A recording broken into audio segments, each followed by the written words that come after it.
پاکستان نے ایران کے راستے برآمدات کے لیے بینک گارنٹی اور لیٹر آف کریڈٹ کی شرط سے عارضی استثنا دے دیا ہے۔ وزارت تجارت کے مطابق ایران، آذربائیجان اور وسطی ایشیا ریاستوں کو زمینی راستے کے ذریعے برآمدات کی اجازت دی گئی ہے، جبکہ فائنینشیل انسٹرومنٹ سے 3 ماہ کے لیے خصوصی رعایت 24 مارچ سے 21 جون 2026 تک نافذ العمل ہوگی۔ وزیر تجارت جام کمال خان کا کہنا ہے کہ اس اقدام کا مقصد برآمدات کنندگان کو سہولت دینا اور علاقائی تجارت کو فروغ دینا ہے۔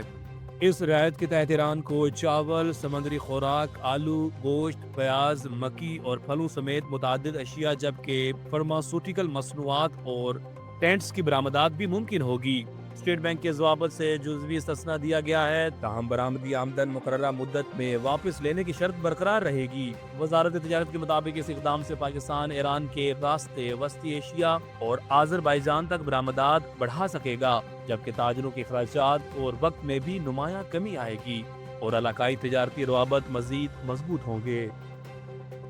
وزیر اعظم محمد شہباز شریف نے اسلامی جمہوریہ ایران کے صدر ڈاکٹر مسعود پزشکیان سے ٹیلی فون پر رابطہ کیا، جو ایک ہفتے کے دوران دونوں رہنماؤں کے درمیان دوسرا رابطہ ہے۔ اعلامیے کے مطابق 1 گھنٹے سے زائد جاری رہنے والی گفتگو میں خطے میں بڑھتی کشیدگی اور امن کی کوششوں پر تفصیلی تبادلہ خیال کیا گیا۔ وزیر اعظم نے ایران پر اسرائیل کے مسلسل حملوں، خصوصاً شہری تنصیبات کو نشانہ بنانے کی شدید مذمت کرتے ہوئے ایرانی عوام کے ساتھ پاکستان کی مکمل یکجہتی کا اظہار کیا اور 1900 سے زائد قیمتی جانوں کے ضیاع پر گہرے دکھ کا اظہار کیا۔ وزیر اعظم نے ایرانی صدر کو امریکہ، خلیجی اور اسلامی ممالک کے ساتھ جاری سفارتی رابطوں سے بھی آگاہ کیا، جن کا مقصد امن مذاکرات کے لیے سازگار ماحول پیدا کرنا ہے۔ ایرانی صدر نے پاکستان کی سفارتی کوششوں کو سراہتے ہوئے اعتماد سازی اور ثالثی کے عمل میں پاکستان کے مثبت کردار کی تعریف کی، جبکہ وزیر اعظم نے خطے میں امن و استحکام کے لیے پاکستان کے تعمیری کردار کو جاری رکھنے کے عزم کا اعادہ کیا۔ افغانستان میں دہشت گردوں کے خلاف 26 اور 27 فروری کی شب شروع کیے گئے آپریشن غضب الحق کے بعد خیبر پختونخوا میں دہشت گردی کے واقعات میں نمایاں کمی ریکارڈ کی گئی ہے۔ سرکاری دستاویزات کے مطابق آپریشن سے پہلے صوبے میں دہشت گردی کے 240 واقعات رپورٹ ہوئے تھے، جبکہ آپریشن کے بعد اب تک 80 واقعات سامنے آئے ہیں، جس کے نتیجے میں دہشت گردی میں تقریباً 65% کمی آئی ہے۔ وزیر مملکت برائے داخلہ طلال چودھری کا کہنا ہے کہ افغانستان میں دہشت گردوں کے ٹھکانوں کو نشانہ بنانے سے دہشت گردی میں کمی آئی ہے، جبکہ سیکیورٹی فورسز کی کارروائیاں جاری رہیں گی۔ چیف سیکرٹری خیبر پختونخوا کے مطابق آپریشن کے صوبے میں امن و امان کی صورتحال پر مثبت اثرات مرتب ہوئے ہیں۔ امریکی صدر ڈونلڈ ٹرمپ نے ایران کے بعد اپنا اگلا ہدف کیوبا قرار دے دیا ہے۔ سعودی انویسٹمنٹ کانفرنس میں اعلان کرتے ہوئے انہوں نے کہا کہ امریکہ کی توجہ اب کیوبا پر ہے۔ ٹرمپ پہلے بھی ایران کے خلاف جنگ کے دوران اس بیان کا اعادہ کر چکے ہیں، جس میں امریکی فوجی کارروائیوں کے اگلے ہدف کے طور پر کیوبا کا ذکر کیا گیا تھا۔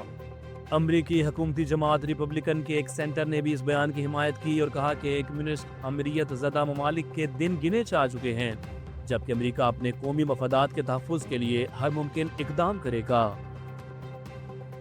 بھارت اور افغانستان کے تعاون سے پاکستان کے خلاف سوشل میڈیا پر ڈس انفارمیشن مہم چلانے کا انکشاف ہوا ہے، جس میں جعلی اکاؤنٹس کے ذریعے پاکستان کے بارے میں منفی تاثر پھیلایا جا رہا ہے۔ سیکیورٹی ذرائع کے مطابق ایرانی شناخت رکھنے والے درجنوں اکاؤنٹس بھارت اور افغانستان سے آپریٹ کیے جا رہے ہیں اور پاکستان کے خلاف منظم پروپیگنڈا آپریشن لانچ کیا گیا ہے۔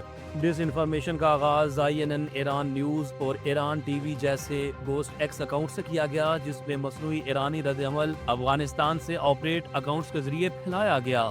ذرائع نے بتایا کہ پاکستان پر امریکہ کے لیے تیل ترسیل کا جھوٹا الزام لگا کر نفرت انگیز پروپیگنڈے کو بنیاد فراہم کی گئی، جبکہ بھارتی مہم کا مقصد پاکستان کے امن و کردار کو متنازع بنانا ہے۔ گوسٹ ایکس اور پاکستان کو ایران مخالف اور مغربی ایجنڈے کا حصہ دکھایا جا رہا ہے، جس سے عالم اسلام میں بد اعتمادی اور تقسیم پیدا ہونے کا خطرہ ہے۔ سعودی عرب، ترکیہ اور مصر کے وزرائے خارجہ 29 اور 30 مارچ 2026 کو پاکستان کا اہم دورہ کریں گے، جس میں علاقائی صورتحال اور باہمی تعاون سمیت مختلف امور پر تفصیلی بات چیت کی جائے گی۔